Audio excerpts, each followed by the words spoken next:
اولاد کا ہونا اللہ سبحانہ وتعالی کا ایک بہت بڑا انعام اور بندے پر بہت بڑا احسان ہے.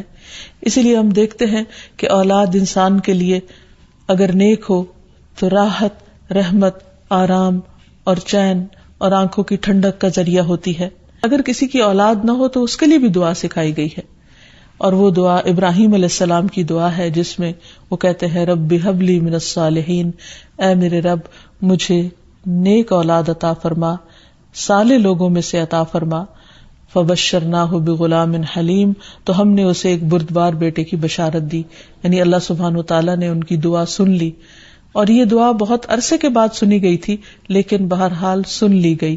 ابراہیم علیہ السلام اللہ کے دوست تھے اور مستجاب الدعوات تھے، ان کی دعائیں قبول ہوتی تھی. لیکن یہاں یہ بات بھی پتہ چلتی ہے کہ دعا کی قبولیت کا مطلب یہ نہیں کہ جس وقت انسان منہ سے کوئی بات نکالے اسی وقت پوری ہو جائے. اس کی پورے ہونے میں بعض اوقات کئی سال گزر سکتے ہیں، جیسے ہم دیکھتے ہیں یوسف علیہ السلام کے واقعے میں، ابراہیم علیہ السلام اور دیگر پیغمبروں کے سلسلے میں.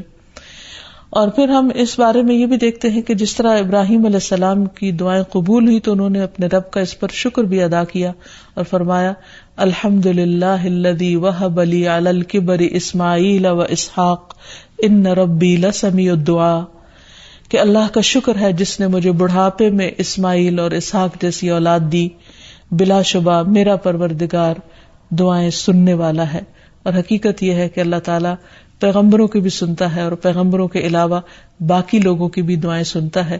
اس لیے اولاد کی طرف سے کبھی بھی مایوس نہیں ہونا چاہیے، نہ ہونے کی شکل میں بھی اور ہونے کے بعد ان کی نیکی اور خیر اور بھلائی کے سلسلے میں بھی. اور اس میں ہم دیکھتے ہیں کہ زکریا علیہ السلام کی بھی اولاد نہیں تھی تو وہ بھی بڑھاپے تک مایوس نہیں ہوئے اور دعا مانگتے رہے. اور اس سلسلے میں آتا ہے کہ وہ جب دعا مانگتے تو کہتے رب ہب لی من لدنک ذریۃ طیبہ انک سمیع الدعاء، کہ اے میرے پروردگار تو مجھے اپنے پاس سے نیک اور پاکیزہ سیرت اولاد عطا فرما، تو ہی دعا کا سننے والا ہے. یعنی پیغمبر ہمیشہ صرف اولاد کی دعا نہیں کرتے بلکہ نیک اولاد کی دعا کرتے ہیں. دعا ایسی چیز ہے جو انسان کی تقدیر کو بدل دیتی ہے. عام طور پر ہم اپنے خاندانی زندگی میں، گھریلو زندگی میں جب پریشان ہوتے ہیں تو ہم سمجھتے ہیں کہ شاید یہ مشکلات زندگی کا حصہ ہیں اور ان میں کبھی کوئی تبدیلی نہیں ہو سکتی. حالانکہ اللہ سبحانہ وتعالیٰ کے لیے کسی بھی چیز کو بدلنا کچھ بھی مشکل نہیں. بعض اوقات ہمیں شیطان یہ وسوسہ ڈالتا ہے کہ یہ چیز تمہاری تقدیر میں لکھ دی گئی تھی اس لیے اب اس سے کوئی نجات کا راستہ نہیں. حالانکہ حدیث میں واضح طور پر آتا ہے، رسول اللہ صلی اللہ علیہ وسلم نے فرمایا کوئی چیز تقدیر کو بدل نہیں سکتی سوائے دعا کے، اور کوئی چیز عمر میں اضافہ نہیں کرتی سوائے نیکی کے. یعنی اگر انسان دوسروں کے ساتھ خیر و بھلائی کرتا رہتا ہے تو یہ چیز اس کے عمر میں اضافے کا ذریعہ بنتی ہے.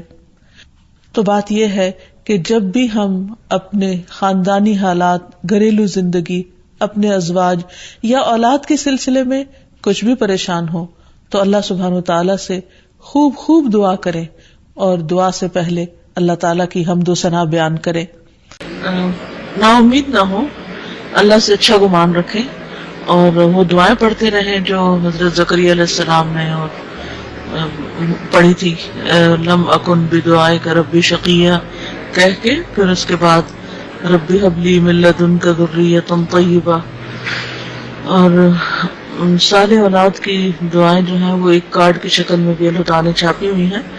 اور اس کے علاوہ استغفار، سورۃ نوح میں اللہ تعالیٰ فرماتے ہیں نا کہ وَيُمْدِدْكُمْ بِأَمْوَالٍ وَبَنِينَ، کہ اگر تم استغفار کرو گے تو تمہیں مال اور بیٹوں سے نوازوں گا. تو دعائیں کرتے رہیں، علاج بھی کرتے رہیں، اور اگر پھر بھی نہ ہو کچھ تو ایک ایک دعا کا اجر انشاءاللہ آخرت میں ملے گا. اور دنیا میں مومن کو کوئی بھی جو محرومی ہوتی ہے اللہ سبحانہ وتعالیٰ آخرت میں اس کا بہترین نعمت بدل عطا کرے گا.